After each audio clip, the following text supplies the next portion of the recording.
January 2026 is officially one of those months that makes you look at your watch list, sigh deeply, and say, okay, sleep is overrated anyway. Viki dropped its list of the top 5 most loved K-dramas this January, and what's interesting isn't just which dramas made it, but what this list says about us as viewers right now. Romance, justice, identity, second chances, and emotional loneliness are all fighting for our attention.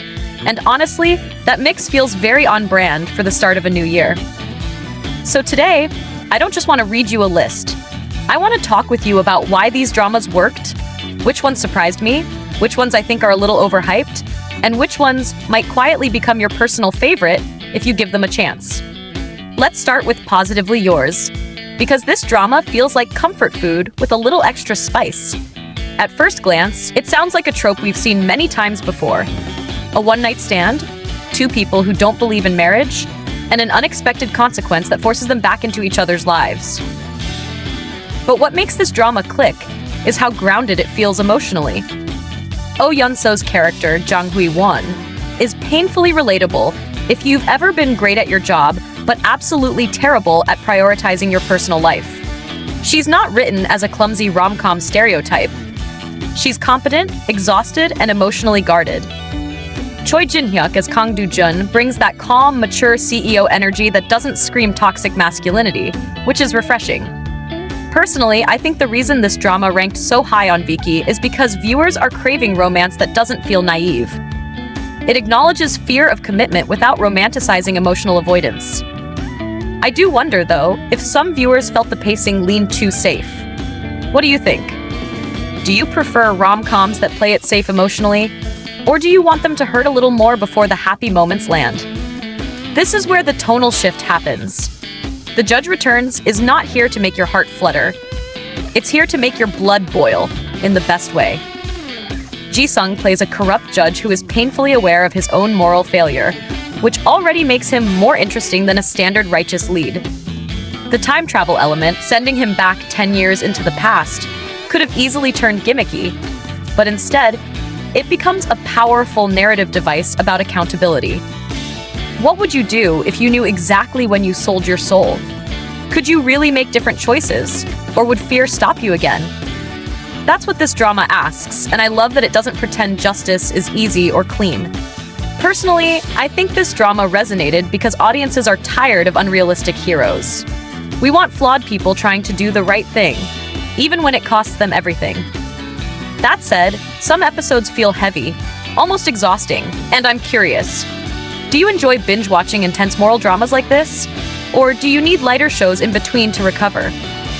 Love Me is probably the quietest drama on this list, and that's exactly why it stands out. This isn't about shocking plot twists or dramatic villains.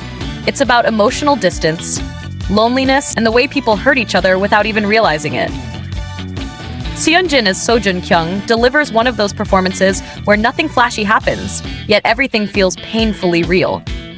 She has the career, the respect, the life others envy, but emotionally, she's isolated. What I personally admire about this drama is its refusal to rush emotional growth. Healing doesn't happen in one confession scene.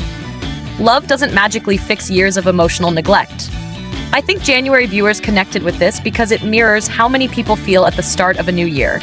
Reflective, slightly lost, and questioning whether success actually equals happiness. But let me ask you this. Do you think slow, emotionally heavy dramas like Love Me deserve more hype? Or do they work better as underrated gems discovered quietly? To My Beloved Thief. If you like your romance with chaos, identity swaps, and a touch of fantasy, To My Beloved Thief is clearly your pick. A legendary thief, a crown prince, and a body swap sound like absolute madness on paper, yet somehow it works. Nam Ji-hyun brings a playful confidence to Hong Eun-jo that makes her thief persona feel clever rather than gimmicky. Moon Sang-min's performance becomes especially interesting once the body swap happens, because suddenly power dynamics shift in unexpected ways. What I love about this drama is how it uses fantasy to explore freedom and privilege. Who really has control over their life? The prince bound by duty, or the thief hunted by the law? I do think this drama might divide audiences.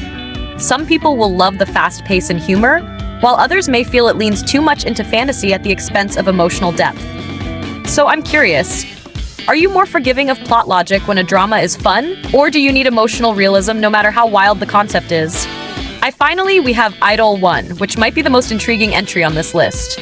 A mystery courtroom romance centered around an idol accused of murder is already compelling, but what elevates it is the fan-lawyer dynamic. Soo-young's character isn't just a brilliant lawyer, she's also a devoted fan, and that internal conflict adds layers to every decision she makes. Kim Jae-young as Do-ra-ik isn't portrayed as a flawless celebrity, which I appreciate. The drama subtly questions parasocial relationships without shaming fans, and that balance is hard to achieve. Personally, I think this drama hit a nerve because it reflects our complicated relationship with celebrities today. We want to believe in them, defend them, and yet we're constantly reminded that we don't really know them. The courtroom aspect keeps the tension high, but the emotional core is about belief and doubt. So let me ask you, if your favorite idol were accused of a serious crime, would you trust your feelings or the evidence first? Looking at this list as a whole, what stands out to me is how emotionally mature these choices are. Even the lighter dramas carry themes of responsibility, loneliness, and identity. January 2026 viewers didn't just want escapism. They wanted stories that reflect uncertainty, growth, and second chances. Now I really want to hear from you. Which of these dramas did you watch, and which one surprised you the most? Do you agree with Viki's rankings, or do you think another drama deserved a spot on this list? Drop your thoughts in the comments, because honestly, half the fun of watching K-dramas is arguing about them together.